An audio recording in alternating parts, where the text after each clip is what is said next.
Good morning or afternoon or evening you lot, depending where you are. Hopefully in this video I can clear up a few things for you. If you're new to the hobby, you're probably searching for some answers or looking into getting into the hobby of Nitro RC, as this little one is down here. So hopefully I'll clear up a few things in my way, because a lot of other videos are very confusing or just wimpish. So we'll go clear a few things up, and if you're just an ordinary person on here, subscriber, then welcome back. Let's have a look, see what we can talk about, shall we? One thing I've got to say before I get going is a lot of people seem to be conscious. There's no need to be conscious. If you're new to the hobby of RC or Nitro, ask loads of questions and find things out. Don't be afraid. A lot of people seem to be afraid, and then they go off the hobby. So just keep asking questions and you'll get it. You need a lot of patience. Make sure you've got patience. So let's have a look. This is a FTX carnage. Now, a lot of the things people seem to get confused about with Nitro cars is the radio gear side and the engine side. And there's a few other things that people get confused about. For example, should there be oil spitting out the exhaust? Should there be smoke and things like that? And a lot of people seem to get in a lot of panic because they're new to the hobby and they don't have a mechanical mind to start with. So let's see if we can work some of these things out. Alright, so I'm showing you this FTX Carnage because it's probably going to be the sort of car that you're going to have if you're new to this hobby. I'm aiming this video at people that are new to RC and Nitro in particular. So we've got an FTX Carnage, pretty cheap Nitro car. I bought this one from a reputable dealer, Active Scale Models.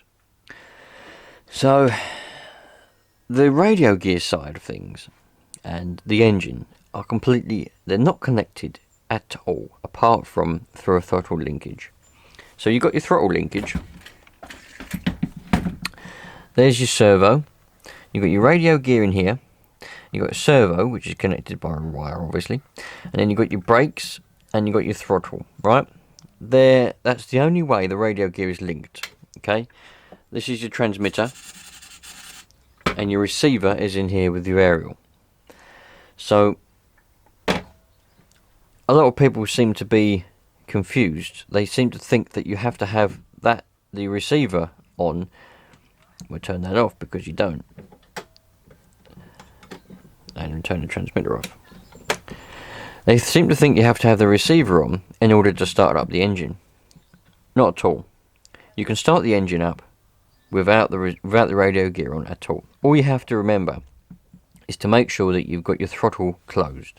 And you can do that by taking out the air filter, and you can see that the gap, it needs a bit more light really. Let me go and get a torch. And you can see that the gap in the throttle down there is almost closed. Okay, we're not going to go into the details and the fundamentals about throttle positioning and all that stuff in this video, but you make sure that's on tick over and you can start your engine up. You can start one of these engines up. I could get this engine here, I could put it on that bench and I could start it up, not even in a car. So there's no need to worry about having to have your radio gear on in order to start up your car. There was one chap, bless him, I mean, for example as well, this explanation also goes for petrol cars. If you've gone out and bought yourself a two-stroke petrol car, RC car, you don't have to have the radio gear on in order to start the engine. There was a chap who's asking, I've had loads of people, but one chap in particular was asking me questions about a petrol one that he's bought. And he was having trouble with the radio gear. He couldn't get it to turn on. But he wanted to start his engine. And I said, well, you ain't got to have the radio gear on there, dude, to start the engine. He's messaging me through Instagram because he's asking me questions. But he couldn't seem to understand the fact that you don't have to have it on. And then he got really annoyed in the end and stopped talking to me. But, you know, it's completely separate. So just don't think that you have to. So that's one thing that I hopefully would like to clear up with a lot of new people. Completely separate. Radio gear and engine are 100% separate apart from the two linkages there. And also, I think it goes without saying, but I'll say it anyway, you don't have to have battery power, you know, in your receiver in order for your engine to work. Some people have saying, I've got a Nitro car, but it won't start. Do you think it's because the batteries are too low in my receiver pack? No, not at all, because they're completely separate. You can take the batteries out completely and it still start your engine because you've got a pull start. Okay, well, it doesn't matter whether you've got a rotor start or a pull start; they're completely separate. So it doesn't matter about your batteries in here. You know, you could have no batteries, you could have low batteries, you could have one battery. It doesn't matter. Your engine is separate. So if your engine's not starting, it's nothing to do with the batteries in your receiver pack.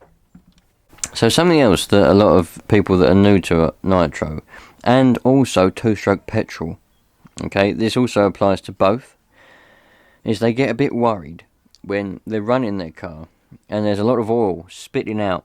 You can see I've had this car running this morning. A lot of oil spitting out and going everywhere, coming out the exhaust. One thing you've got to bear in mind is in this hobby, Nitro, electric is a lot cleaner. If you're electric, you know, you're a clean person. Nitro and petrol, they're a dirty thing. The cars get filthy, they get covered in oil. Very, very dirty. So, oil coming out of the exhaust is very normal because in two-stroke petrol ones, when you've got the two-stroke engine, petrol engine, as you know, because you'll be mixing it up, you've got a certain amount of oil in the petrol, in the fuel, which is being burned to lubricate the engine, and it's going to come out the exhaust. You know, it's not going to be burned fully. They're not 100% fully efficient. And with Nitro, depending on what percentage Nitro you buy, lower percentages will have more oil than higher percentages. So if you run a high percentage fuel, 25%, 30%, you're going to have a little bit less oil. If you run a lower percentage, 16%, whatever, you're going to have more oil coming out. So, and also it depends on your fuel and, you know, the way you got it tuned. If you got it rich, you're going to have a load more oil coming out. But it doesn't matter what way you've got it tuned, as long as it's not too lean. Especially if it's tuned right, if it's tuned correctly, you will have oil coming out. The wheel's going to get covered in it. It's all going to get covered in oil around here. It's normal for it to be spitting out. Now, there's some people with petrol cars that are worried about the oil coming out. It's completely normal. Yeah, as long as it's not raw petrol, raw fuel, or raw nitro fuel, it means you've got it far too rich. But if you've got that much coming out, it's going to be too rich for it to run anyway. It won't run very well. Something else you've got to look at if you're new to this hobby is you need a lot of patience, that's for sure, but you also need to clean off your air filter quite often. A lot of people don't even realise, they don't even know. A lot of people don't even do it on their bloody real cars. These are very important. They get dirty quick. You've got to make sure it's...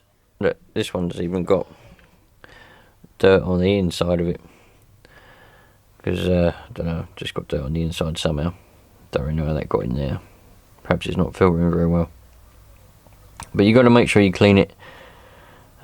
I've already done a video on how to clean an air filter. It's a controversial topic. People have their own ways. I have my ways. I'll do another video if it's needed. But make sure you clean the air filter. Right, I'm going through my list of things now that I've written down. And last on the list for this video is people always send me messages saying that when they let off the throttle on their transmitter, the engine revs up, or the wheels spin fast, or it takes off.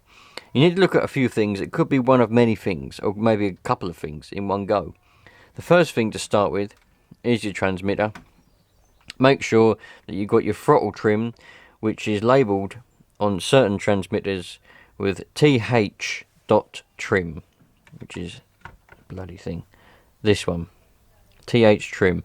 Obviously you've got different transmitters, but it'll all say ST trim is steering trim, TH trim is throttle trim. Okay, you need to make sure, you need to turn that and play with that until you get it so that the engine, you know, it's on tick over when you let go of the brakes. Because otherwise, when you let go of the brakes, because when you push on the brake, let me show you. When you push on the brake, okay, that moves across and applies the brakes on this side. But also, see that one going across there? It will push the throttle closed. So you'll be on tick over when the brakes are on. When you let go of it, it might move and open the throttle again. You know, so you'd be on brakes and you're moving, it'll open the throttle, right? Then you'll be like, that's when it takes off. So you've got to set that. If you can't get it to be right with using the trim, it means you've got to adjust it on the servo or on one of these arms. Different cars have different setups. This is quite a common setup. A HPI Savage has a different setup, a Rush has a different setup. You know, they all have different setups, but you've got to look. This is why you need patience and a slightly mechanically minded mind.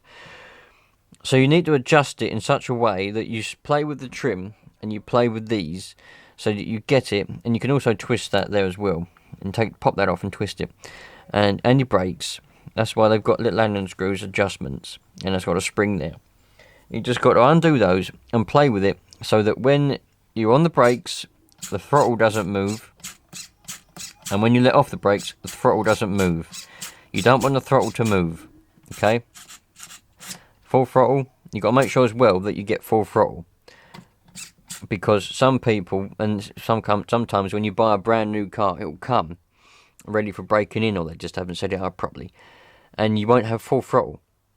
So you've got to make sure that you've got full brakes, tick over, and full throttle, all in one movement. It takes patience. Once you've learned how to do it, you can do it in no time. But if you're new to it, it will take a lot of patience, and a lot of people get really annoyed with it. And they either come off the hobby, they get rid of the car, or they just get annoyed and put it in a cupboard. So just exercise patience, and you'll get that right. I can't really explain it over a video, you know, any more than what I already have, because it's down to you. You just got to work it out. But just use those. If you have got any questions, just please ask me. But you do need to do things yourself. A lot of people ask me questions and expect me to kind of do it through. And I'm like, well, I can't do it. I can explain to you how to do it, but I can't do it for you. You got to do it. You know what I mean? So that's that. And likewise, something else that people always say to me is, oh, it runs fine, but when I put the brakes on, the engine cuts out. Well, over here, on most carburetors, they're in a similar place. That little black screw in there, that little black screw there, that's your tick over stop, or whatever you'd like to call it. That little black one down in there.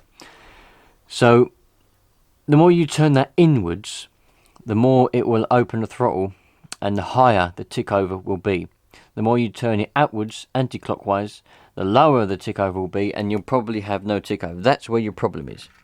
So, if you put the brakes on, and your engine cuts out, you need to turn that screw down there, turn it in a quarter of a turn, start it up, see what happens, put the brakes on, does it still cut out?